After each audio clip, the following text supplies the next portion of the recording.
Welcome to computech-pkg learning. Today's lesson is active desktop. The first screen that appears after entering the password may call as active desktop. The screen you're seeing right now is your active desktop. To the bottom left corner there is a start button. To start a program you will click here and then you can choose your programs accordingly.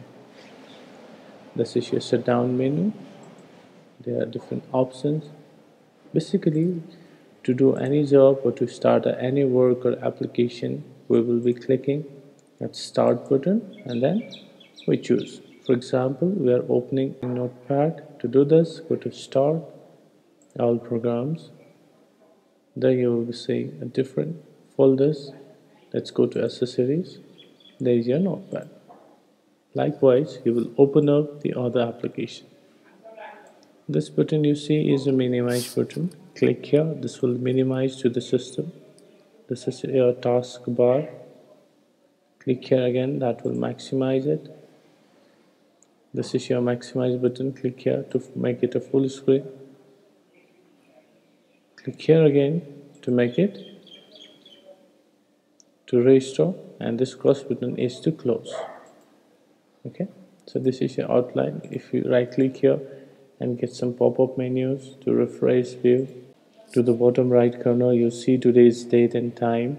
It's Tuesday 9th of June 2020. These are your system information. If you see something crossed with your flag, which means there is some problem with your computer, this is a speaker volume. Click this pop-up window, you'll see other options here.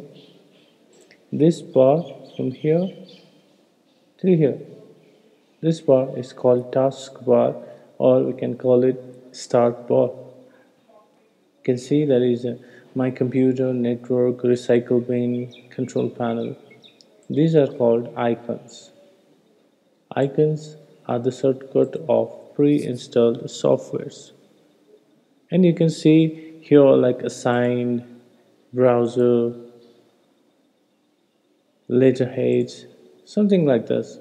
Those files, these are called files and folders, and the screen you're seeing is Windows 7 operating system.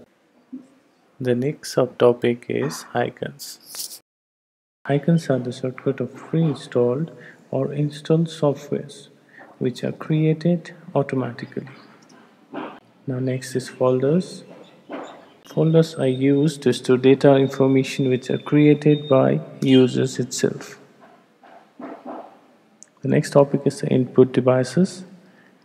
Input devices are used to enter data or information into the computer memory.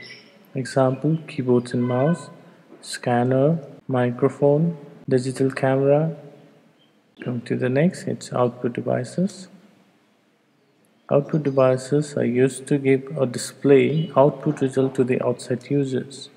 For example, monitor, speaker,